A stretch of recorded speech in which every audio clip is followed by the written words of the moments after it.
Iglesia, Dios les bendiga en esta mañana. Estamos contentos porque hoy continuamos con el versículo del 9 al 13 de Mateo capítulo 9. Y quiero hacer un hincapié. Para poder entender estos textos en esta mañana, tenemos que nosotros tomarlos con calma. ¿Por qué? Para poder ver la profundidad de este mensaje, tenemos que nosotros entender el contexto histórico, sociológico, ver el contexto cultural, y además de eso tenemos que ver cómo los rabinos de aquel tiempo veían algo en particular para nosotros poder deducir por nosotros mismos quién era Mateo. Hay muchas personas que todavía no conocen quién era él y simplemente saben que era un recolector de impuestos, un tax collector, pero es mucho más profundo que eso. Y de eso vamos a hablar en esta mañana, porque hemos estado evaluando y estudiando los capítulos verso por verso del Nuevo Testamento y estamos en el capítulo 9 de Mateo. Y vamos a ver una verdad acerca de los milagros de Jesucristo, que vamos a ver y poder palpar sus maravillas, sus obras poderosas, sus señales en cuanto a su mesianismo. En esta mañana vamos a regresar a este capítulo 9 y vamos a examinar los versículos del 9 al 13, aunque para poder entenderlo tenemos que ver del 9 al 17 de una forma más global, right? Para poder entenderlo todo. Pero en esta mañana nos vamos a concentrar del 9 al 13 y lo haremos esta mañana y la semana que viene con el favor de Dios, si Dios nos da vida y nos trae de regreso para enseñarnos más de Él. Hemos titulado este mensaje, ¿conoces para quién vino Jesús? Esa es la pregunta que le hago en esta mañana, y aunque si llevas un tiempo en la iglesia, muchos tal vez contestarán, Él vino para los pecadores. Pero ¿qué significa eso? Y de eso vamos a hablar hoy. ¿Ok? Porque Jesucristo va a traer un tema en este preciso momento acerca de cómo Él recibe al pecador y rechaza al justo. Francamente, ese es el mensaje de la fe cristiana, el mensaje más importante de nosotros. Pero es sorprendente cómo este mensaje se ha malinterpretado durante todos los siglos. ¿Ok? Se oye a la gente decir, bueno, los cristianos verdaderamente no son perfectos. Y eso nosotros lo sabemos. Y yo creo que podemos decir amén a eso, ¿verdad que sí?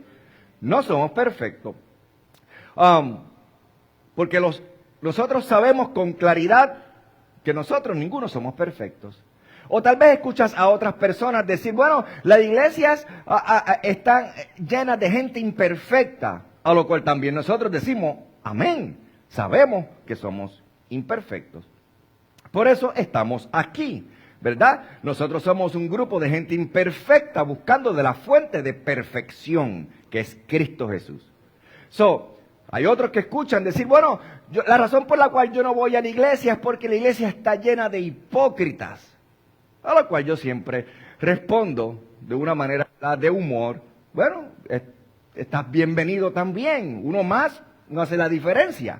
Porque todos de alguna manera u otra hemos sido hipócritas en algún momento en nuestras vidas, right? Hemos esperado en otro algo que muchas veces nosotros no hacemos. Y estamos dispuestos a admitirlo, somos imperfectos y necesitamos de la fuente de perfección. Conocemos nuestras faltas. La mayoría de la gente piensa que la religión es para la gente buena, pero no es verdad, ¿ok? La verdad es que es para la gente que entiende que son malos hasta cierto punto desde el estándar de Dios, que somos imperfectos y que acudimos a Dios para que Dios transforme nuestras vidas y nos santifique. Ahora, en nuestro texto del versículo 9 al 17 de Mateo 9, encontramos una de las declaraciones más definitivas, más dramáticas, perspicaces y completas que nuestro Señor Jesucristo jamás haya hecho. Nos brinda una perspectiva completa de su ministerio. Nos presenta la razón fundamental de la encarnación. Es una de las declaraciones más importantes jamás registrada en toda la Biblia, desde Génesis hasta Apocalipsis. Y se encuentra al final del versículo 13. Y prestémosles atención. El Señor dice en el versículo 13, no he venido a llamar a justos, sino a pecadores. Y esa es la esencia de la declaración. Lo voy a repetir una vez más. No he venido a llamar a justos, sino a pecadores. Dios ha venido por los malos, no por los que se creen que son buenos. Y ese es el mensaje del cristianismo, la esencia del evangelio, la razón de la encarnación de Jesucristo. ¿Por qué vino Jesús al mundo? Es la pregunta. Lo dice claramente, para llamar a los pecadores. Por eso es que cuando yo le pregunto a las personas, oye, ¿tú te consideras una persona buena? Y la respuesta es sí. Entonces Jesucristo no vino para ti. Y te voy a explicar el por qué. ¿Ok? Esto es bien importante. A los que saben que tienen una enfermedad terminal, para eso vino el doctor por excelencia. A los que están desesperados, a los que sufren, a los que tienen hambre, a los que tienen sed, a los que están débiles, a los que están cansados, a los que están quebrantados, a los que tienen la vida destrozada, pecadores que saben que son pecadores, para ellos vino Jesús. Agustín, considerado por el mundo como un gran santo, quote unquote, right, le dijo, Señor, sálvame de este malvado hombre que hay en mí. Él mismo lo dijo. John Knox, afirmado como quizás el más grande predicador de la historia de Escocia, sin duda un hombre que muchos consideraban un hombre de rectitud, dijo lo siguiente: en mi juventud, en la mediana edad y ahora, después de muchas batallas, no encuentro en mí nada más que corrupción. John Wesley escribió, estoy destituido de la gloria de Dios, mi corazón está completamente corrompido y es abominable. Y en consecuencia, mi vida eterna, viendo un árbol malo, no puede dar buen fruto. Y su hermano, quien escribió tantos himnos maravillosos para la iglesia, en uno de ellos dijo lo siguiente, soy vil y lleno de pecado. Uno de los grandes ministros de Dios de tiempos pasados fue Augusto Stopley, quien en otras cosas escribió el himno Roca de los Siglos. Y de sí mismo en este himno dijo lo siguiente, oh, que un miserable como yo se sienta tentado a tener un concepto tan alto de sí mismo. Yo, que no soy más que pecador y debilidad, en cuya carne, por naturaleza, no habita nada bueno. Jesús vino a llamar no a los justos o los que se creen ser justos, sino a los pecadores, a los que saben que son pecadores. Pedro lo dijo. Cuando fue y se acercó a él, le dijo, apártate de mí, Señor, que soy pecador. Pablo lo dijo en 1 Timoteo, lo resumió todo para todos nosotros y dijo lo siguiente, palabra fiel y digna de ser recibida por todos, que Cristo Jesús vino al mundo. ¿Para qué? Para salvar a los pecadores, de los cuales yo soy el primero. Y sin duda tenía en mente, entre otras cosas, lo que dijo nuestro Señor en Mateo. Jesús había venido a llamar a los pecadores. Ahora bien, este es precisamente el punto central del mensaje de esta mañana. Este es el punto del mensaje. Jesús vino a llamar a los pecadores. Y ahora, eso es una buena noticia. Amén. That should make you happy. Excited. Si viniera al mundo solo por los justos, no habría nadie en su reino. ¿Ok? Porque la palabra dice en Romanos que no hay un justo ni aún uno. Pero hay muchos que se creen justos. Y Él no puede ayudarlos porque no tienen necesidad de Él. Verás, por eso el Evangelio tiene que ser de una manera presentado desde un aspecto que en la superficie se ve negativo. Porque la gente no acude a Cristo en busca de una solución a menos que entienda que tienen un problema. No vienen a buscar sanación a menos que sepan que tienen una enfermedad. No vienen a buscar vida a menos que sepan que están muertos. De hecho, Julius Snitchwin hizo una declaración contundente. Me gustó esto. Dice, esto es pues la conversión. Esto es pues la conversión de una persona, right? Aceptar la sentencia de muerte y luego la absolución de Dios. Qué gran declaración. Aceptar la sentencia de muerte y luego la absolución de Dios. Primero tenemos que aceptar la sentencia de muerte sobre nosotros. Jesús vino a exponernos como pecadores. Por eso su mensaje fue tan penetrante. Por eso su mensaje fue tan contundente. Por eso arrancó la autocomplacencia de los hombres y expuso su corazón malvado y los desnudó delante de la verdad. Eso era necesario para que se vieran a sí mismos como pecadores en sí. Nunca ganarás a un familiar verdaderamente. Nunca ganarás verdaderamente a un amigo, a un vecino, ni a nadie más para Cristo de una manera real hasta que ellos sepan que lo necesitan. Ahora, permítame contextualizar este pasaje para poder entender la profundidad de él. Mateo presenta el mesianismo de Cristo y trata de demostrar de todas las maneras posibles quién era Jesucristo. En los capítulos 8 y 9 confirma el mesianismo, el señorío, la salvación y la deidad de Cristo. La realidad de que Él es el Hijo de Dios, el Mesías tan esperado. Intenta confirmarlo maravillosamente mediante los milagros increíbles que Él hizo.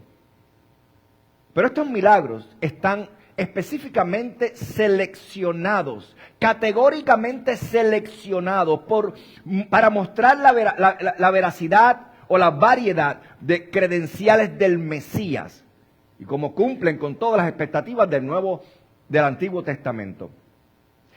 Interesantemente dijimos que hay 9 milagros, 3 series de 3 milagros. Y después de cada serie de 3, increíblemente hay una respuesta para cada uno de ellos. Los primeros 3 milagros trataron de enfermedades y mostraron el poder de Cristo sobre las dolencias de la carne del cuerpo humano. Su poder sobre el cuerpo y su decadencia. Y después de esos milagros hubo una respuesta. 3 aspirantes que querían ser discípulos vinieron a donde Jesucristo. Y eran tibios, eran superficiales. Simplemente estaban ahí, tenían curiosidad y vinieron a donde Él. Y le dijeron, queremos seguirte. Pero cuando Jesucristo le dice el precio, de footnotes, de lo que cuesta seguirlo, esta gente decidieron irse. Luego vinieron los 3 milagros siguientes. No se centraban tanto en la enfermedad ahora, sino que el primero de ellos era su poder sobre los elementos de la naturaleza, el viento y el mar. El segundo, su poder sobre los demonios. Y el tercero, su poder sobre el pecado. Y aquí es donde nos encontramos ahora en el capítulo 9. Jesús acaba de perdonar el pecado de un hombre, total y completamente. Y Mateo dice, el Mesías tiene poder sobre el cuerpo físico. Tiene poder sobre los elementos naturales. El Mesías tiene poder sobre los huéspedes demoníacos y tiene poder sobre el pecado. Y por lo tanto, Él es apto para traernos el reino de Dios a nosotros. Las credenciales de Jesucristo, ¿lo ven? Y acaba de realizar ese tremendo milagro donde Jesús perdonó los pecados de un hombre. Fue algo monumental y lo vimos la semana pasada. Y luego viene la respuesta a esto. 3 milagros. Y la respuesta, ¿recuerdan? La respuesta a esto está dividida. Bien interesante. Hay una respuesta positiva y hay una respuesta negativa a este milagro. La respuesta positiva viene de un pecador y la respuesta negativa viene de alguien que se cree que es justo. Pero la respuesta está en los versículos del 9 al 17. Luego vamos a ver y vamos a volver a los milagros. Así que queremos cubrir este pasaje. Ahora, piensen conmigo para que puedan ver la transición que es tan importante. El versículo 9 es el llamado de Mateo. Esa es la primera parte de la respuesta positiva. Ve a un hombre llamado Mateo sentado en la oficina de impuestos y le dice, sígueme. Y él se levantó y lo siguió. Respuesta positiva, right? Luego entra en diálogo con los fariseos. Respuesta negativa, polos opuestos. Reaccionando exactamente a lo mismo que había ocurrido, pero de una forma opuesta. Piensen conmigo ahora mientras les ayudo a ver la transición. Jesús acaba de perdonar los pecados de este hombre. Mateo lo señala en los versículos del 1 al 8. Él tiene la capacidad de perdonar pecados. Inmediatamente surge la pregunta de lo que Jesucristo acaba de hacer, pero ¿cuánto pecado puede Él verdaderamente perdonar? ¿Hasta dónde llega su autoridad? El pecado de quién puede Jesucristo perdonar. El pecado de quién. ¿Cuáles son los parámetros? ¿Cuáles son los alcances? La dimensión de su perdón. Y ahí radica la razón por la que encontramos lo que encontramos en los siguientes versículos. Él puede perdonar el pecado. Seguro que sí. Perdona al paralítico. Pero ¿a quién puede perdonar? ¿Hasta qué profundidad? ¿Hasta dónde llega su alcance? ¿Y a quién no perdona? ¿Y cuál es la respuesta requerida para poder recibirlo? ¿Qué se necesita para experimentar este perdón? Y tenemos que nosotros entenderlo.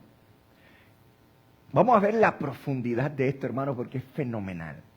Entiendan la imagen que se nos está presentando. Jesús ha estado enseñando los versículos del 1 al 8, probablemente en la casa de Pedro en Capernaum, junto al mar. La reunión ha terminado, acaban de bajar al paralítico, rompieron el techo, lo trajeron delante de él y él comienza y sana al paralítico. Y el paralítico coge su matrecito, lo enrolla, se levanta por primera vez en medio de todos asombrados, hacen como un espacio para que él se vaya y sus amigos bajan del techo y lo acompañan y van asombrados. Y Jesús sale por la puerta detrás de ellos. La reunión se acaba, se despide de su casa. Pero como era de esperar, Jesús no se queda siempre en un solo lugar, él se va. Y los otros escritores, Marcos capítulo 2 y Lucas capítulo 5, nos describen qué fue lo que ocurrió después de ese momento con más detalles.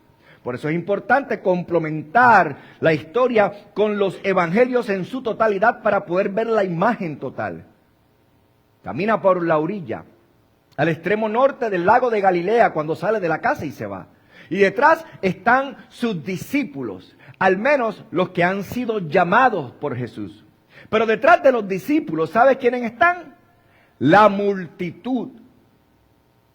Nunca lo dejaron.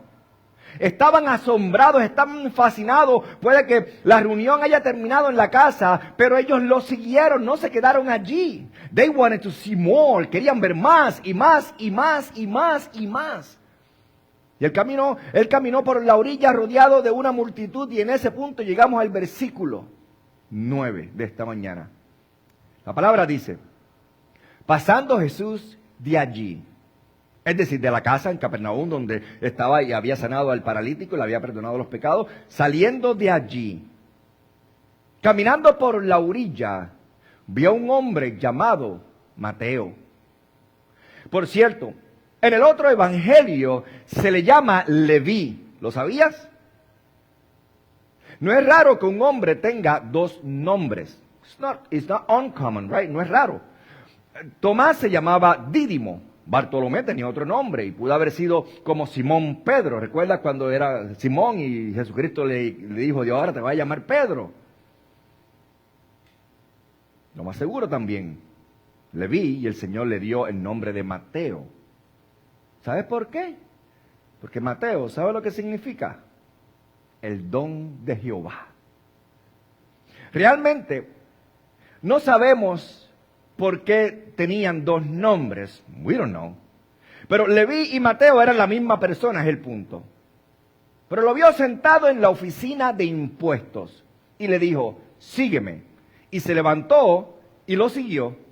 Ahora bien, si no conoces a Mateos, o conoces algo un poquito de Mateos, en este mensaje de esta mañana espero que aprendas quién era verdaderamente Mateo. Porque Mateo era un hombre modesto, era verdaderamente humilde. Reduce toda su conversión a un solo versículo y no dice absolutamente nada sobre sí mismo mientras escribe acerca de él. Pero tiene algo muy importante en mente. Y ahora escuchen, la primera parte del texto muestra a Jesús recibiendo al pecador. Y surge la pregunta, si sanó al paralítico y perdonó todos sus pecados, pero ¿hasta dónde llega este perdón? Es decir, ¿a qué clase de personas puede perdonar realmente Jesús? Aquí se introduce Mateo, en efecto, en el versículo 9, y Mateo nos está diciéndole, ¿hasta qué nivel llega el perdón de Cristo? Me perdonó a mí. Ahora, ¿por qué eso es tan impactante? Porque tú lees ese mensaje y dices, oh, qué chévere, lo llamó, se levantó y se fue. Good, bye. Se acabó. No. Porque para tú poder entender la profundidad de este perdón y el alcance de este perdón, tenemos que ver quién era verdaderamente Mateo. Y para poder saber quién era Mateo, tenemos que nosotros ver en el texto, tenemos que evaluarlo en base a diferentes perspectivas para poder ver lo que él no está escribiendo de él, para saber lo que había en su corazón y lo que ha escrito acerca de él. Pero también vemos las perspectivas de los otros evangelios que hablan acerca de lo que ocurrió allí. Y también tenemos que ver cuál es el contexto histórico en cuanto a la posición que Mateo tenía para poder saber quién era él de verdad. Y vamos a ver la profundidad de esto. ¿Quieres oír algo impactante? Mateo era, sin duda, la persona más vil y malvada considerada por el pueblo de todo Capernaum.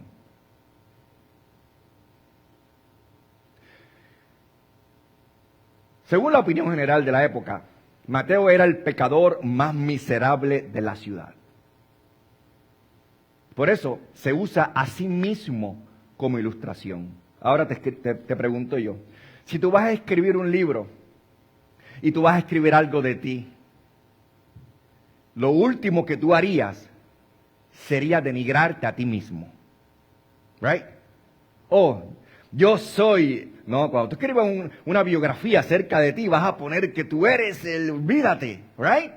Pero Mateo, interesantemente, cuando se hace y surge la pregunta que sana al paralítico y en los corazones de los demás está la pregunta, ¿hasta dónde este hombre puede perdonar el pecado? ¿Hasta dónde Jesucristo puede alcanzar al pecador? ¿Cuál es la profundidad? Mateo viene y dice, me perdonó a mí.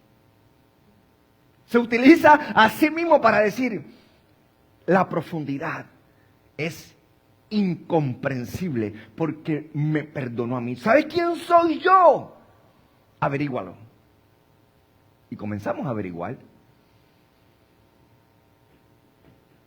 Mateo se llama aquí, así mismo, lo que Pablo trató de tomar como su título, el primero de los pecadores. Entonces tú dices, un momento pastor, no veo eso en el versículo, solo dice un hombre llamado Mateo. Pero te dice algo acerca de Mateo. El texto dice que Mateo estaba en la oficina de impuestos. Permítame explicarte eso un poco acerca sobre Mateo. Y por qué es un ejemplo clásico del poder del Señor para perdonar pecados. Mateo era, la palabra en el griego era publicani, right? Publicano. Era una raza de personas que servían a Roma. Ahora bien, cuando Roma llegó y se apoderó de Palestina, querían cobrar impuestos. Los habitantes de Palestina compraban franquicias del gobierno romano que les otorgaba el derecho de operar el sistema tributario, ¿ok? En un distrito o ciudad determinada. Así que cuando Mateo se adhirió al sistema romano, se reveló como un traidor a la causa de Israel. Para un judío, nada es tan atroz como ser antinacionalista y antijudío. Contratar al conquistador opresor, o ser contratado por el conquistador opresor que tiene su pueblo en sus garras, sería inconcebible para la mente judía. Literalmente, compró su entrada al sistema romano. Compró una franquicia al impuesto de Roma. Y luego Roma le exigió que recaudara cierta cantidad de impuestos. Todo lo que recogiera, por encima de la cantidad que Roma le exigía, era para él. Y el gobierno romano, para mantenerlo contento y de su lado, lo apoyaba en sus excesos y abusos para mantenerlo contento. Así que cuando cobraba de más y extorsionaba al pueblo, contaba con el apoyo de los romanos. Nadie se la quería acercar a Mateo. Y así hubo una opresión y abusos brutales. Solo tenía que pagarle a Roma cierta cantidad y todo lo demás que podía obtener era suyo. Los recaudadores de impuestos entonces aceptaban sobornos de los ricos, extorsionaban a la clase media y a los pobres. Se convirtieron en gente odiada verdaderamente por el pueblo. Se convirtieron en despreciados por su falta de nacionalismo, por ser traidores de la peor clase. Se habían puesto al servicio del conquistador de su país. Amasaban fortunas a costa de los propios compatriotas oprimidos. Y la mayoría de los judíos creían que de todas formas estaba mal pagar impuestos. Ellos pensaban de esa forma. Creían que solo Dios debía recibir su dinero. Y estaban mirando hacia atrás, hacia una teocracia del Antiguo Testamento. Pero eso, la pregunta que se le hace a los fariseos, la pregunta que le hicieron a nuestro Señor fue tan devastadora, por eso la podemos entender ahora. Cuando recuerdan cuando tomaron una moneda y se la trajeron a Jesucristo y le dijeron, ¿de quién es esto? Y Jesucristo le dice, bueno, tiene la imagen del César. Bueno, entonces, ¿qué hacemos con él? Se la damos al César. Esto era una pregunta capciosa, right? Para capturarlo. Y la razón por la que querían que Jesús respondiera a eso era porque si hubiera dicho que sí, habría ido en contra de todo lo que los judíos creían, que no tenían que pagarle nada al gobierno. Creían que Dios era el único que debía recibir todo lo que ellos tenían. Los judíos creían solo en la teocracia. Por eso despreciaban el hecho de que esto no solo era extorcismo, sino que era antinacionalista, antirreligioso de sus prácticas. Fueron incluso más allá. Si era recaudador de impuestos, dice Alfred Edersheim, y esta parte es importante, en aquella época no podías asistir a la sinagoga. Este es un hombre que escribió notas y comentarios acerca de la perspectiva judía en cuanto a esta posición. Esto es importantísimo. Si tú practicabas en eso, te expulsaban de las sinagogas y aunque fueras judío no podías venir a ellas, nada más. Te prohibían la entrada. Ni siquiera podías interactuar religiosamente con la gente. Te incluían, escuchen esto, en una lista como las bestias inmundas del Antiguo Testamento. You are blacklisted en el pueblo. Eras igual que un cerdo. Se les prohibía ser testigos en cualquier tribunal porque no se les podía creer a ellos. Eran mentirosos. Se les consideraba mentirosos delante del pueblo. Cualquier tribunal no podían ellos asistir porque no se les podía creer. Eran conocidos como mentirosos descarados. Ni siquiera se les permitía testificar en algún argumento. Se les clasificaba como ladrones, como asesinos. Y bueno, me fascinó tanto que seguí leyendo Edersheim, y por cierto, es un escritor judío clásico de la época con gran perspicacia histórica. Y descubrí que no solo eso, sino que va un paso más allá, y esto es fascinante. Se trata solo de los recaudadores de impuestos en general. Pero entre los recaudadores de impuestos, escuchen esto, habían dos categorías dentro de ellos mismos. La categoría número 1, dice Edersheim, eran los recaudadores de impuestos generales. Y su trabajo era recaudar los impuestos regulares. ¿Ok? Y habían 3 impuestos regulares. El impuesto territorial era como el impuesto a la propiedad. ¿Ok?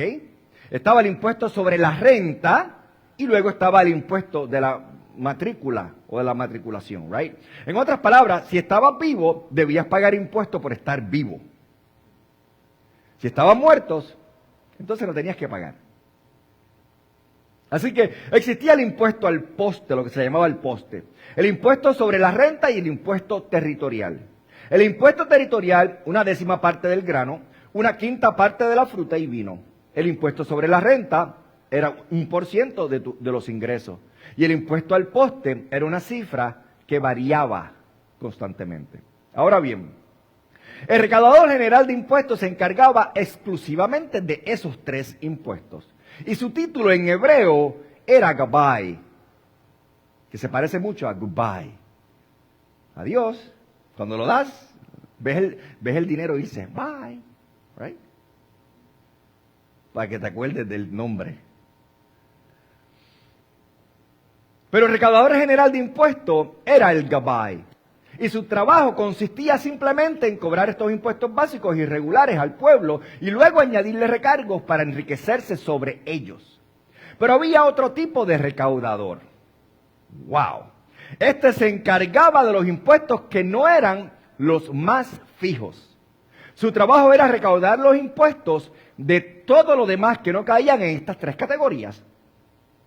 Ahora, tenemos lo mismo en nuestra sociedad. Tenemos ciertos impuestos sobre la tierra. Tenemos ciertos impuestos sobre la propiedad. Esperemos que no, que se acabe pronto. Tenemos impuestos sobre la renta y cosas así. Y luego están todos los demás impuestos. Y tú dices, ¿qué otros demás impuestos, pastor? Bueno, los impuestos sobre las compras, sobre los alimentos que consumes, impuestos que pagas cada vez que vuelas en avión, impuestos que pagan los aviones cuando aterrizan en los aeropuertos, impuestos para la embarcación. Es decir, hay impuestos sobre los ejes y las ruedas de los camiones. Aquellos que guían saben que te van a cobrar más si tienes 2 ruedas o si tienes 4. Hay impuestos sobre eso, pagan más peaje por eso. Cuando vas a cruzar un puente te pagan también por estos peajes, lo que sea. Existen todos los demás impuestos.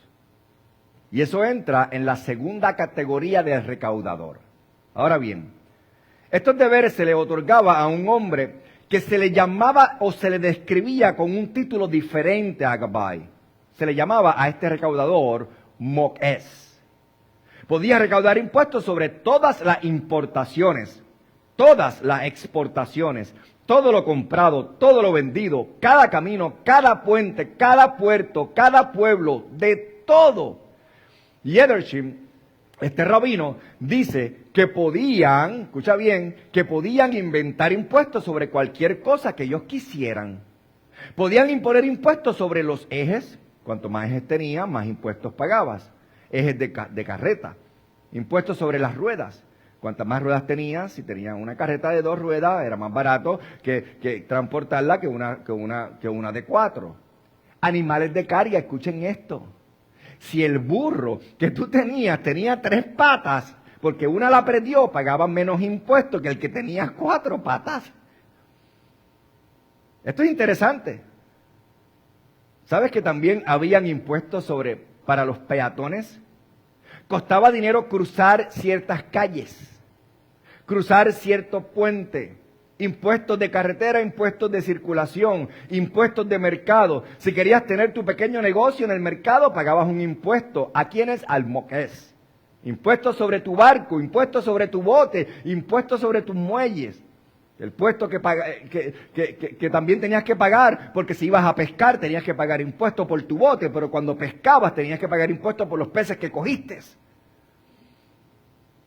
Habrían todos los paquetes que llegaban por carretera, los abrían. Llegaba Mateo y ahí paraba al que venía transportando y decía, ábreme todo lo que hay ahí, todas las cartas.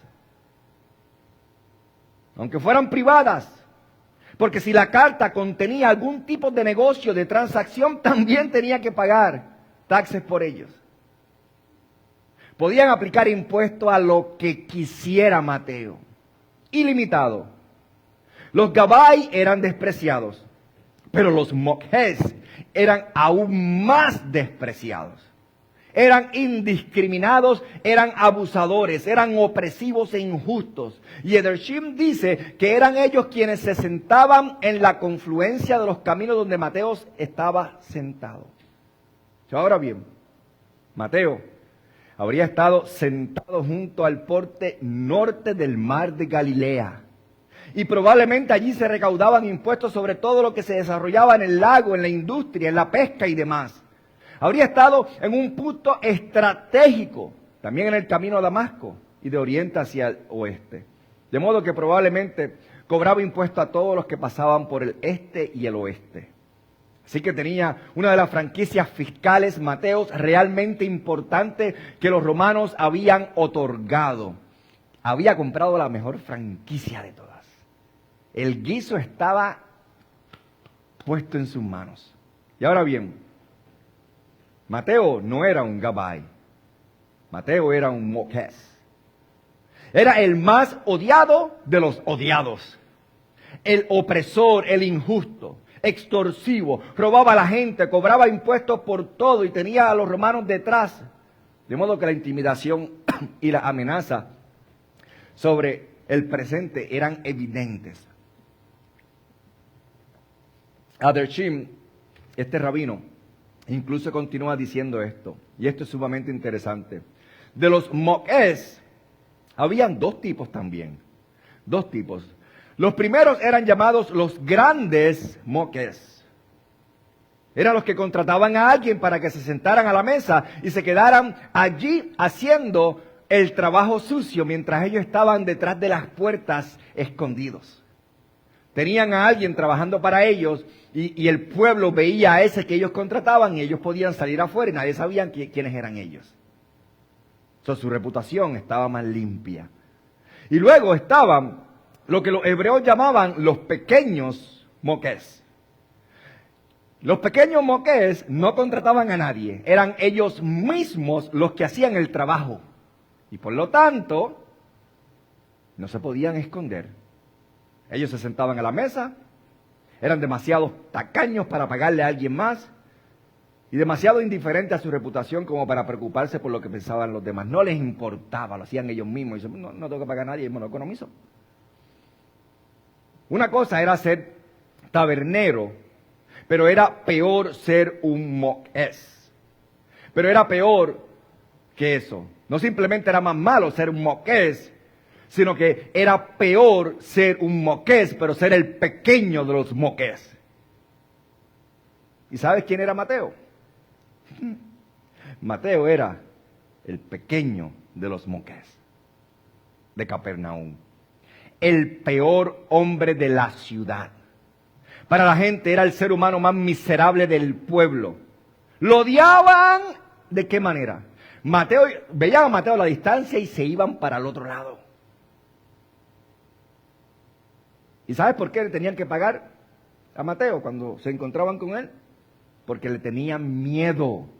Porque siempre Mateo andaba con dos grandulones del ejército de Roma, que si no pagabas, pagaban las consecuencias. Si hay un pecador que jamás podría ser perdonado, ese sería el que el pueblo vería, el pequeño moqués. Y eso sería todo. Y allí estaba él, el pequeño moqués de Capernaum, sentado a su mesa, haciendo lo suyo, y va llegando Jesucristo caminando por ahí. Me imagino a los discípulos viendo a Mateo de lejos, viendo al pequeño moqués y dice, ay, ahora es que se va a poner la cosa fuerte. Y Mateo está allí sentado y Jesucristo se acerca a él y le dice, sígueme. Y Mateo lo hizo. ¿Se pueden imaginar la sorpresa? Mateo. Ahora, pensamos en Mateo como un hombre maravilloso y más. Cuando ves el show este ¿verdad? De Chosen, que la gente ve y ve la historia de Mateo y dice, ay, Mateo, he's so cute, right? No. Pero pensamos en Mateo como un hombre maravilloso por una razón. Mateo era el peor de los peores. Pero en un instante se convirtió en lo mejor de lo mejor. Mateo, verás, no habla de sí mismo ni de su potencial, ni de lo honrado que se siente de ser apóstol. No dice ni una palabra sobre sí mismo porque sabe la clase de hombre que él es. Ahora bien, creo que Mateo era un hombre con convicciones. Creo que su conversión se encuentra en el versículo 9, aunque no se tienen todos los detalles. Verás, pensamos que Jesús fue por la orilla y cuando llamó a los discípulos, síganme, ellos rápidamente se levantaron y lo siguieron. Ellos nos dijeron, no sé en qué nos estamos metiendo, vamos a esperar un tiempo. No. Cuando Jesucristo llamó, respondieron. Jesús había ministrado en Capernaum por todo lugar. Recuerdan que se había mudado allí por todo lugar. Sabían quién era Jesucristo. Sabían todo lo que él enseñaba, sabía todo lo que hacía, conocían sus maravillas, sus milagros, sus señales, oían lo que decía, sabían que había venido para el perdón de los pecados ahora porque venía en camino y eso se había regado. Los hombres venían compartiendo lo que acababa de hacer. Sabían exactamente en qué se metían y estaban listos para enfrentarlo. Sus corazones estaban preparados. Y Mateo era un hombre con convicciones. Mateo era un hombre que creo que anhelaba el perdón con todo el corazón. Pero el sistema le decía que nunca podría tenerlo. Así que no estaba en casa buscando a Jesús como el paralítico. Estaba allí, abajo, cobrando su dinero, porque eso era todo lo que él tenía que hacer, porque él pensaba dentro de sí. Lo botaron de la sinagoga, todo el mundo le saca el cuerpo, ya no tiene remedio, it is what it is, might as well make myself rich, right?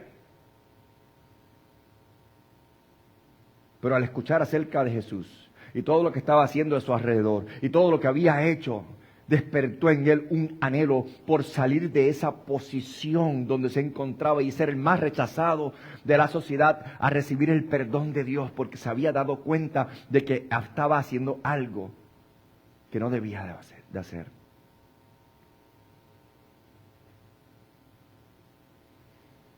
Y creo que por eso se levantó tan rápido y lo siguió. Ni siquiera hubo una gran discusión. ¿No te diste cuenta en el texto? La palabra dice que Jesucristo llegó, vio a Mateo, le dijo, sígueme, y lo siguió. No hay un récord de una negociación, de una conversación, de un doble pensamiento de Mateo, de nada. Mateo no dijo, bueno, ¿qué va a pasar? Yo tengo este puesto, tengo muchos intereses aquí, estoy generando mucho dinero. ¿Qué va a pasar con todo esto que yo tengo? No dijo nada de eso.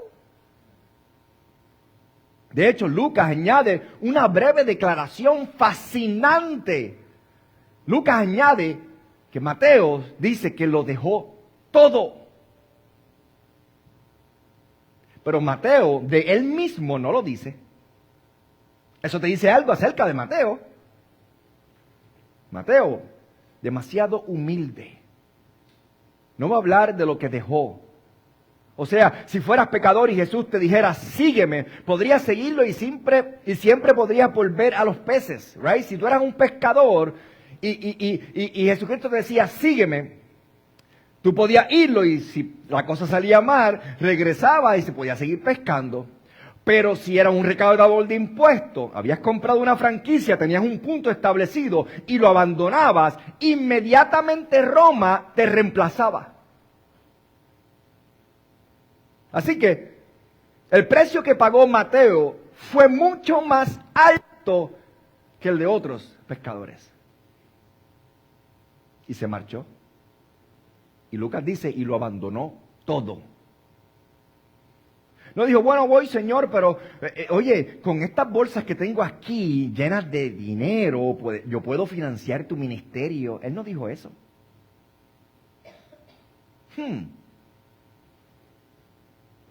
Dice que lo dejó todo y lo siguió. Me encanta eso. ¿Sabes por qué?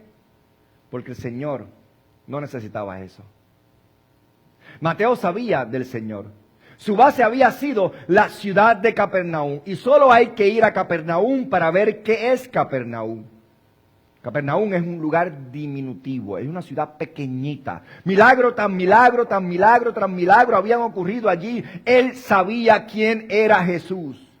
Por eso lo siguió tan rápido. ¿Alguna vez ustedes han recordado en los tiempos de antes? Todavía creo que debe de existir, pero más en los tiempos de antes, los pueblitos pequeños, todo el mundo se conocía. Right? Todo el mundo sabía, tú eres el hijo de aquel, tú eres el nieto de aquel, tú eres de aquel, y todo el mundo sabía. Y cuando ocurría algo, todo el mundo sabía lo que había ocurrido y quién lo había hecho. Así era Capernaum. Mateo sabía quién era Jesús. Y creo que en el fondo de su corazón debió anhelar el perdón. Debió anhelar lo que Jesús le ofrecía y por eso huyó. Y sabes, la verdadera conversión es así. Cuando ves a alguien convertido de verdad, no lucha, no intenta arrastrar la basura del pasado, no puede deshacerse de ella con la suficiente rapidez, porque Mateo fue así. Jesús fijó en él esa mirada de amor, sandió lo más profundo de su alma y lo convirtió en un instante en el hombre de Dios. Y no necesitó pensarlo mucho. Cuando Mateo escuchó a Jesucristo decirle con sus labios, sígueme, se levantó y se fue y no pensó en más nada. El Dershim, este rabino judío, dice, no pronunció palabra alguna, pues su alma se encontraba en la muda sorpresa de la gracia inesperada. Todo el mundo estaba allá en la casa escuchando a Jesús, llevaron al paralítico, lo estaban cenando, pero aunque Mateo deseaba estar allí, decía, yo no voy a estar allí porque yo soy un hombre pecador, yo no merezco estar ni cerca de eso, yo sé que yo no tengo perdón, yo por eso estaba Mateo allá. ¡Qué maravilla! ¡Qué sorpresa para Mateo que Jesús se acercó a él y le dice, sígueme! Su alma se encontraba en la muda sorpresa de la gracia inesperada. Fue redimido en ese instante. Lejos de deprimirse por lo que dejó, no pudo correr lo suficientemente rápido para llegar a Jesús. Amy Carmichael, en un poema muy bonito, escribió lo siguiente. Dice, lo escuché llamar, ven y sígueme. Eso fue todo. Mi oro se atuenó. Mi corazón fue tras de él. Me levanté y lo seguí. Eso fue todo. ¿No lo seguirás si lo oyeras llamar? ¡Wow! Supongo que Mateo no entendía por qué nadie lo seguiría cuando Jesús ofrecía este perdón. Me imagino a Mateo, ¿cómo es posible que si él me está perdonando a mí, cómo es posible que los demás que no son tan pecadores como yo no vengan corriendo a donde él? ¿Cómo es posible? Por eso es que yo digo que al que más se le perdona, más gratitud tiene en su corazón. Mateo perdió una carrera. Mateo perdió su punto, su negocio, perdió todo, pero ganó un destino. Perdió su seguridad y ganó su aventura inimaginable. Perdió cosas materiales y ganó una fortuna espiritual. Y Mateo comprendió el espíritu del Señor. Sabía que había venido a salvar a los pecadores. Sabía que era el peor de los peores, que él era imperdonable, el peor hombre de su pueblo. Así que de lejos llega y demuestra a Jesucristo cuán profundo su perdón alcanza. Y bueno, estaba tan abrumado, tan contento, tan emocionado de que Jesucristo extendiera su mano sobre él, que él no merecía nada. ¿Qué sabe lo que hizo? Hizo un banquete, porque tenía recursos. Hizo una comida, un comedón. Y fue al banquete al que asistieron las personas más corruptas de la historia de los banquetes. Porque las únicas personas que Mateo conocía era gente despreciable como él. Porque nadie se le acercaba. Yo espero que no haya nadie que trabaje en el IRS aquí. Es como si alguien trabajara en el IRS, ¿verdad? Y vamos a hacer una fiesta y dice, no, a ese no lo invito porque ese es del IRS, ese está pendiente a ver cuánto yo saco para cobrarme, right? Pero la gente que Mateo conocía era gente como él, corrupta, miserable y vil, porque nadie más se acercaba a él, lo despreciaban. Así que las únicas personas que conocían era gente como él. Prostitutas, asesinos, ladrones, rateros y religiosos, impíos y otros recaudadores de impuestos. Y quizás los gabay locales y gente de su clase en otros distritos que conocía porque aunque no eran tan malos delante de la sociedad como ellos, también eran malos y le sacaban el cuerpo a ellos. En esa casa se encontraban todos los que la gente y la sociedad les sacaba el cuerpo. Y ahora bien, el Evangelio de Mateo no nos cuenta los detalles del banquete. Porque era Mateo quien lo estaba escribiendo y en su humildad no habla de ello. Pero como tantos nuevos creyentes, su primer pensamiento fue ganar a sus amigos para Cristo. Él me perdonó a mí. Yo tengo que hacer algo para que vengan aquí y puedan experimentar lo que yo experimenté. Y hace una fiesta. Invita a todos ellos. Al leer Marcos 2 y Lucas 5, vemos que convoca este banquete en su propia casa. Y Jesús es el invitado de honor.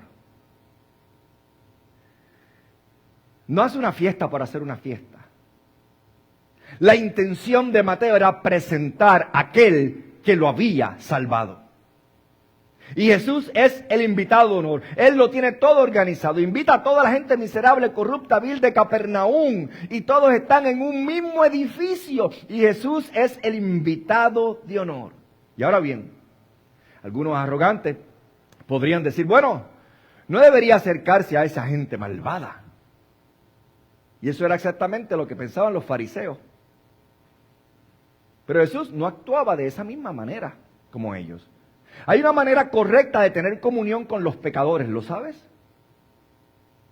¿Sabes cómo llegó a ser conocido Jesús? Mateo 11:19 indica su nombre entre el pueblo. Decía que era amigo de publicanos y pecadores. Y probablemente de ahí surgió esa reputación. Pero llegó a ser conocido como amigo de publicanos y pecadores. No se me ocurre un mejor título para él. Amigo de publicanos y pecadores. Ahora, pecadores, la palabra es amartoloi, es casi un término técnico para quienes ni siquiera tocaban la ley de Dios, ni las tradiciones de los escribas y fariseos. Eran los más viles, los más miserables y lo peor de todo. Versículo 10, escuchen esto, dice, y aconteció que estando Jesús sentado a la mesa en casa, he aquí muchos publicanos y pecadores vinieron y se sentaron con él y sus discípulos. Ahora,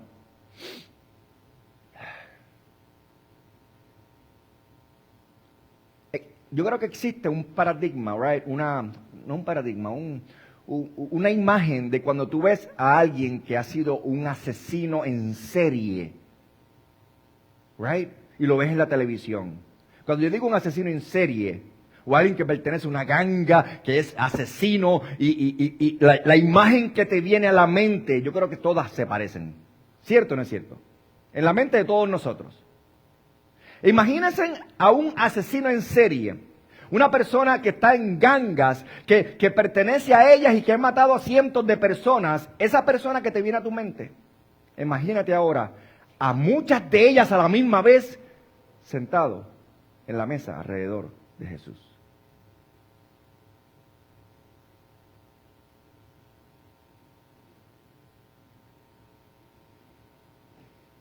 Esto fue algo devastador para el pueblo judío. Impactante, que los deja sin palabras. No pueden soportarlo. Prostitutas, asesinos, mentirosos, estafadores, en medio todo el mundo sabía quiénes eran ellos y estaban todos allí. Jesucristo estaba sentado en la mesa y todos ellos allí listos para escucharlo. Y afuera estaban los escribas y los fariseos. How is he? I dare him. Si de verdad es de Dios, ¿por qué no nos prepara una cena a nosotros? Right? Que caminamos buscando de Dios todo el tiempo. Y la respuesta es porque Él vino a salvar a los pecadores. Y si no estás dispuesto a admitirlo, que eres pecador, Él no tiene nada que decirte. Así que aparecen en el versículo 11 y se quedan afuera los fariseos. Esperan a que Él termine el banquete y al salir los discípulos no confrontan a Jesús directamente. Interesante. Sino que lo acorralan. Versículo 11. Al verlo, los fariseos dijeron a sus discípulos, no a Jesús, a sus discípulos, ¿por qué come vuestro maestro con publicanos y pecadores? Ahora bien, esto no es solo una pregunta honesta. ¿Por qué hace esto? ¿Podrías decírnoslos? Lo que en realidad están diciendo es una reprimenda mordaz. Es una forma de desahogar su amargura. ¡Qué vergüenza! Me refiero a confraternizar con un maestro o un profesor que se junta con semejantes de la sociedad. Es decir, Esto es como que viene algo de venganza en su tono, right? Es odio lo que sale de ellos. Los verdaderos religiosos, los piadosos, los hombres justos como nosotros, rechazamos a esos viles pecadores, no nos juntamos con la chusma, diríamos en Puerto Rico. Eso es lo que están diciendo. Y bueno, creo que hay mucha gente en la iglesia hoy en día que detestarían pensarlo, pero es así como actúan, right? Nuestro mundo empieza y termina con las personas que están en la familia. Y lo único que podemos hacer es criticar a los que están afuera de la familia. No acercarnos a ayudarlos. Debemos de pensar en eso. No necesitan tu crítica. La gente allá afuera no necesitan tu crítica. Necesitan tu ayuda. No necesitan que los mantengas a la distancia. Necesitas tu misericordia y necesitan tu amor. Y entonces dice, ¿qué clase de líder tienen ustedes? Le dicen a los discípulos de Jesús, que anda con la escoria del barrio. Versículo 12 dice, al parecer Jesús escuchó la conversación y él sabía lo que había en el corazón de todos ellos. Y dice, y al oírla, dijo, los que están sanos no tienen necesidad de médicos, sino los enfermos. Pero ve y aprende lo que significa. Misericordia quiero y no sacrificio, porque no he venido a llamar a justos, sino a pecadores al arrepentimiento. Ahora escuchen, esta declaración de los versículos 12 y 13, Jesús defiende a sus discípulos por seguirlo. Y presenta un triple argumento, un argumento poderoso que si lo entiendes edificará tu vida. El primero proviene de la lógica humana. El segundo proviene de las Escrituras y el tercero de su propia autoridad divina. El primero, la lógica humana, la analogía en el versículo 12, dice, al oír esto Jesús les dijo, los sanos no necesitan médicos sino los enfermos. El orden griego enfatiza, no necesitan. Pues bien, la gente no necesita médico, lo que quiere decir, los enfermos sí. Y lo que hacen es acusar a los fariseos. Les dice, ustedes son los que dicen que están más enfermos. ¿Quiénes son los que son más enfermos? Entonces, según su propia definición de quiénes son los más enfermos, entonces ellos son los que necesitan del médico. Si ustedes son los que están categorizando a la gente y su enfermedad, entonces tengo que ir al que está enfermo y no al que categoriza al enfermo. La analogía es simple. Se espera que un médico se acerque ¿a quién? A los enfermos. Y por lo tanto, se espera que un perdonador se acerque ¿a quién? Al pecador. Su defensa es simple. Fueron quienes más lo necesitaban. Si los ojos de los fariseos, y escuchen esto, si eran tan perspicaz como para verlos como pecadores, si tu diagnóstico es tan acertado, ¿dónde está tu pasión? ¿Dónde está tu preocupación? ¿Eres un médico que diagnostica, pero no tiene el deseo de curar? ¿Qué crítica al fariseísmo? ¿Qué crítica a su espíritu crítico del que habla Mateo 7? ¿Qué crítica a su actitud condenatoria a la de estos críticos piadosos? Con tanta libertad lo han definido a todos como pecadores, pero son completamente indiferentes a su problema. En Mateo 23 el Señor les dice, asegúrense de diezmar la menta, el anís y el comino, la semilla más pequeña que existen. Si tienen 10 de esas semillas, asegúrense de darle una al Señor. Diezma todo eso, pero han omitido los asuntos más importantes de la ley, como la justicia y la misericordia. Entonces, ¿dónde está tu misericordia? ¿Dónde está tu compasión? ¿Dónde está tu amor? ¿Dónde está tu cariño? ¿Dónde está your heart? Has hecho el diagnóstico y te has condenado por haberte detenido ahí. Y lo mismo ocurre con nosotros. Decimos, ay, fulano es un terrible pecador. Muchacho, yo no me acerco más a ese. Muchacho, ponle la cruz, como dicen, ¿verdad? Pero esos vecinos míos, tal vez sean gente horrible. Y por eso yo ni los saludo. Pecadores. Y simplemente te quedas tú en tu lugar, en tu lugar seguro y los ves a la distancia, ¿o te importa? Hay misericordia y ahí está el problema. Jesús dice, no vine a invitar a personas que están satisfechas de sí mismos, que están convencidas de su propia bondad, de no necesitar la ayuda de nadie. Más bien, vine a invitar a personas desesperadas, conscientes de su pecado, de su necesidad de un Salvador. A esos es a los que yo he venido. Imagínense en esto. ¿Qué clase de doctor sería un doctor que dijera, este es tu diagnóstico, resuélvete? ¿What? Y Jesucristo dice, ustedes están haciendo eso. Ustedes están diagnosticando, pero no están proveyendo cura a su diagnóstico. La medicina para aliviar el alma de ese enfermo. Los escribas y fariseos habrían sido pésimos médicos. Les preocupaba más preservar su propia santidad que ayudar a los demás. Serían como un médico que diría, me encantaría ir a curarte, pero podría contagiarme de tu enfermedad. ¿Ustedes se imaginan?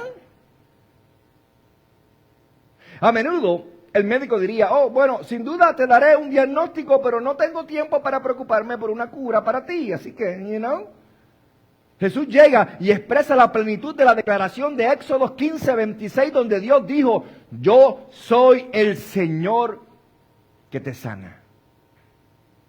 Jesús bajó de inmediato, entró en la habitación y comió con ellos, se acercó a ellos lo más posible y en lugar de contaminarse con ellos, los hizo puros y blancos como la nieve.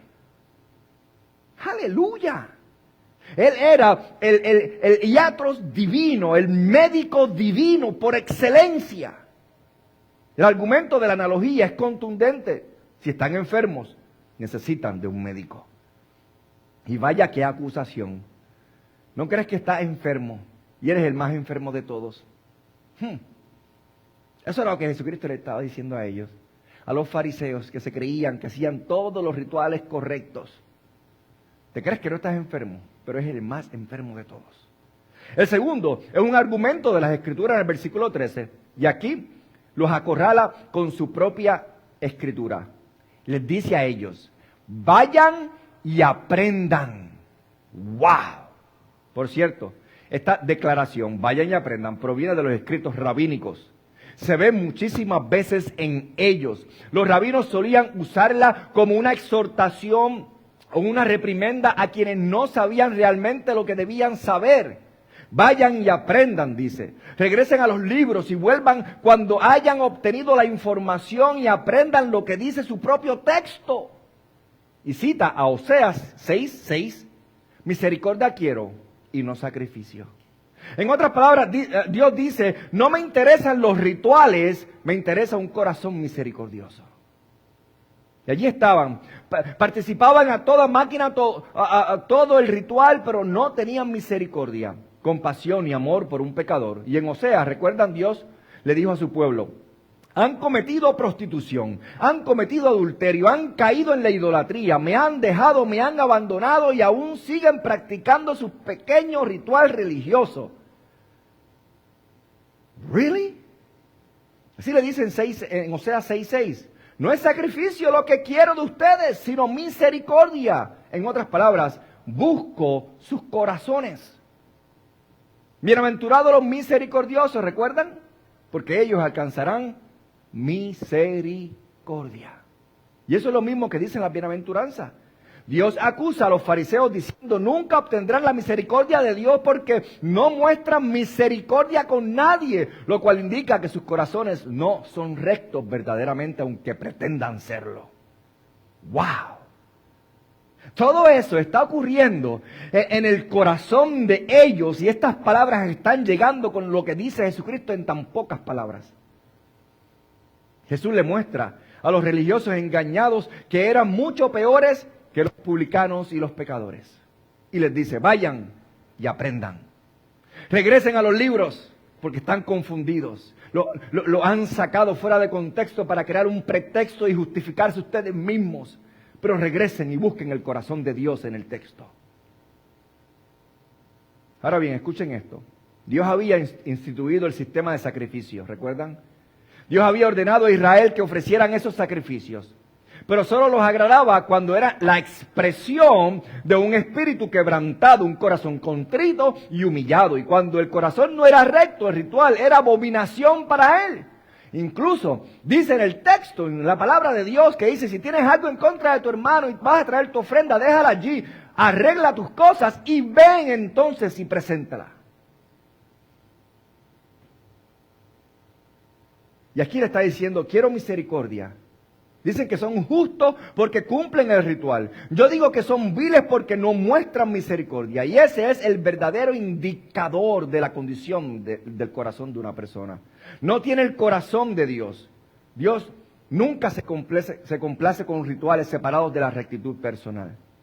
Y creo que algunas personas simplemente creen que con conseguir cierta rutina cristiana y ir a la iglesia y hacer ciertas cosas, Dios se complace con ellos.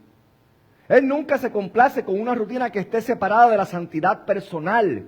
Si no hay un cambio de corazón, sin un profundo sentido del pecado, los sacrificios eran un ritual muerto, repugnantes, odiosos para Dios. Y escuchen lo que dice el profeta Amós. Dice, y vamos a terminar con esto. Dice, aborrezco, desprecio sus fiestas. No me deleitaré en sus asambleas solemnes. Aunque me ofrezcan holocaustos y ofrendas de cereal, no los aceptaré. Tampoco miraré la ofrenda de paz de sus animales engordados. Alejen de mí el ruido de sus canciones. No escucharé la melodía de sus arpas. Pero que corra el derecho como las aguas y la justicia como un torrente impetuoso. Amós 5.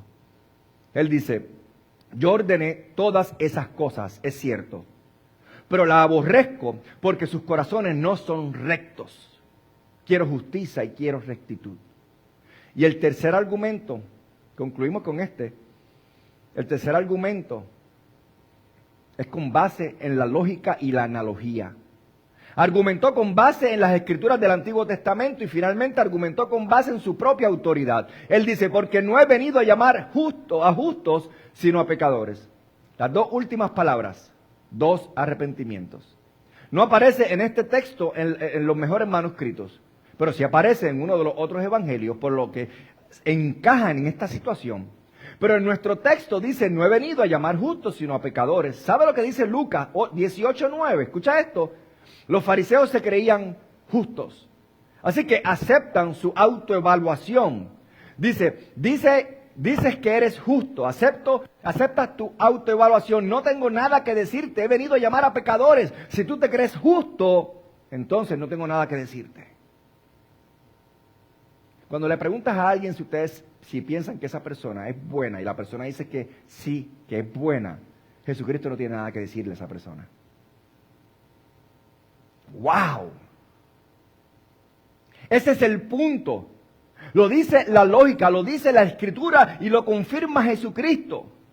¿Podrían estos fariseos ser realmente justos cuando no tenían misericordia de los pecadores? Cuando eran ciegos a la palabra de su propio profeta, cuando eran enfurecidos con un médico misericordioso que atendió a quienes tanto necesitaban ayuda. Jesús dio en el clavo.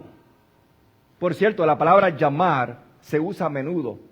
Kaleo es un término técnico para invitar a un invitado a la casa, a una comida, a un alojamiento. En Mateo 22, versículo del 1 al 10, el Señor presenta una imagen que encaja con la perfección con esto.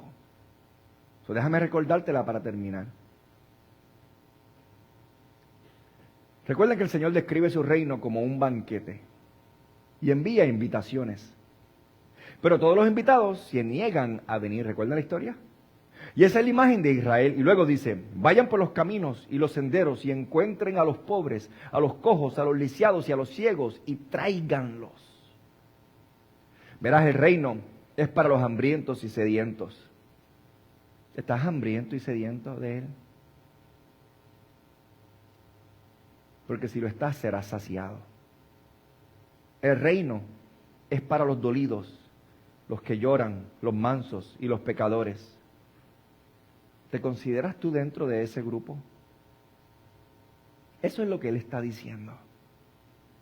Te llamo, dice, pero tu piadosa y fría autocomplacencia te hace rechazar mi invitación. Así que te invito a quienes saben que me necesitan. Invito a quienes saben que me necesitan. Invito a quienes saben que me necesitan.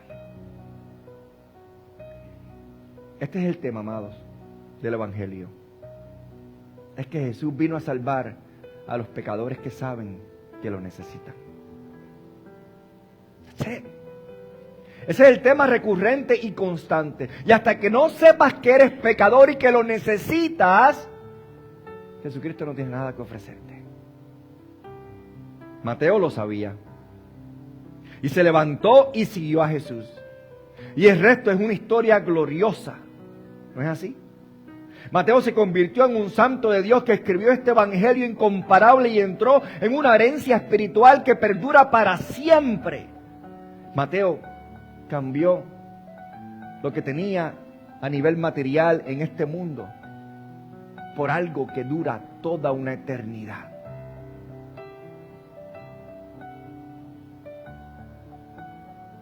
Jesús recibe a los pecadores. Y bueno, Mateo era el pequeño Moques de Capernaum. Era la escoria de la sociedad. Y esa es precisamente la clase de personas que el Señor puede salvar. Y ese es el mensaje de este pasaje. Él salva a los pecadores, a lo cual yo soy uno de ellos. Espero que sepas que tú también lo eres. Si lo sabes, déjame decirte una buena noticia. Estás al alcance del gran médico. Inclinémonos en oración. Padre, en esta mañana, Señor, te agradecemos de nuevo por habernos hablado a través de tu Espíritu Santo y tu palabra. Te agradecemos muchísimo que nos hayas visto en nuestro pecado y nos hayas amado a pesar de nosotros y de todo lo que somos, Señor.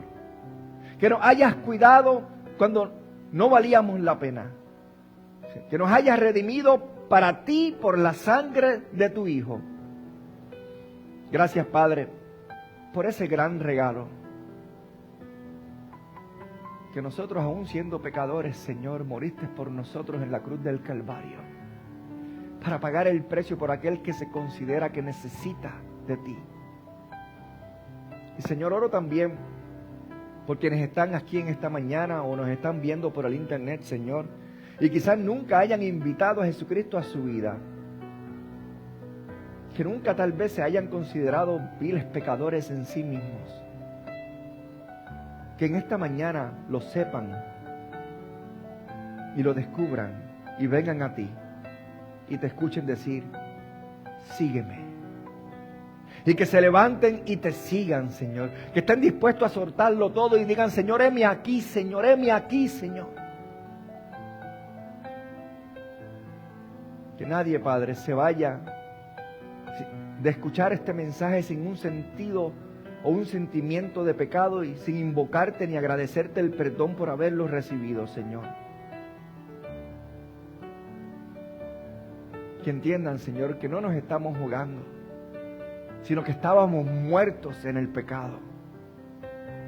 Pero tú, Señor, en la cruz del Calvario nos devolviste la vida y vida en abundancia, Señor. Nos devolviste y nos diste la vida eterna, Señor. Y ahora la muerte no tiene potestad sobre aquellos que han entendido que estamos enfermos, Señor, pero tú eres el médico por excelencia y has venido a sanar nuestras almas, Señor. Padre, gracias te damos por aquellos que han podido recibir la revelación de la condición espiritual en donde estábamos, Señor, antes de habernos entregado a ti, Señor. Y a la misma vez, Señor, la gratitud y el agradecimiento y el gozo, Señor, por haber recibido el regalo que no merecíamos. Gracias por pagar por nuestros pecados, Señor, porque nosotros no podíamos hacerlo y tú lo hiciste por nosotros, Señor. Que salgamos en esta mañana con un corazón agradecido, Señor, y que esta revelación quede impregnada en nuestros corazones de hoy y para siempre. Padre, ayúdanos en esta semana a poder compartir este mensaje con otros, Señor. Que otros puedan ver la necesidad que necesitan de ti, Señor. Que otros puedan ver su condición, su enfermedad. Y que nosotros tenemos, Señor, la solución a ellos. Tenemos al médico por excelencia, aquel que puede restaurarlos, sanarlos. Aunque los médicos carnales, seculares de este mundo, Señor, ninguno de ellos tiene potestad sobre el pecado en nosotros, Señor, que es el pecado lo que nos destruye, Señor. Tú eres el doctor de doctores, Señor, y tú eres el único que puede sanarnos en esa área, Señor. Así que, Padre, en esta mañana ayúdanos a entender ese principio, que te compartamos con otros, porque si alguien tuviera la cura del cáncer, nosotros los compartiríamos con el mundo entero, Señor. Pero nosotros tenemos, Señor, la cura de la salvación eterna del alma de una persona, Señor, que es mucho más grande que el cáncer y no lo queremos compartir. Ayúdanos, Señor, a compartirlos con otros para que otros puedan ver tu magnitud, tu grandeza, tu gloria y tu misericordia, Señor.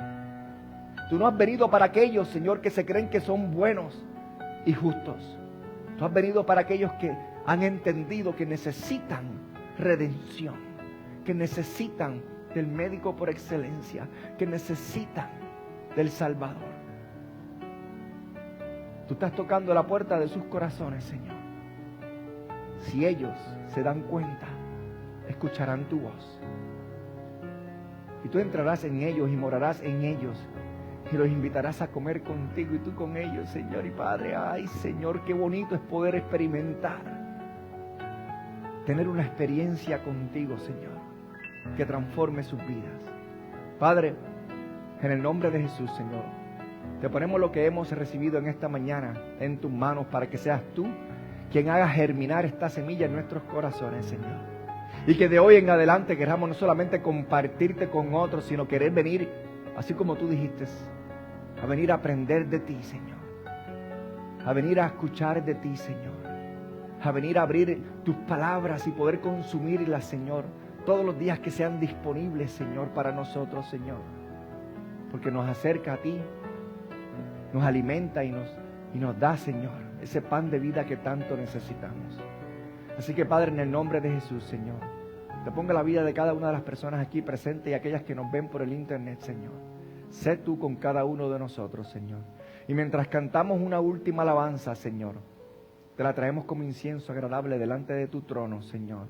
Al igual que nuestros diezmos y nuestras ofrendas los traemos al alfolí y decimos, Señor, esto es todo, Señor, lo que tenemos, te lo damos, Señor, con un corazón alegre, porque tú eres la fuente de provisión.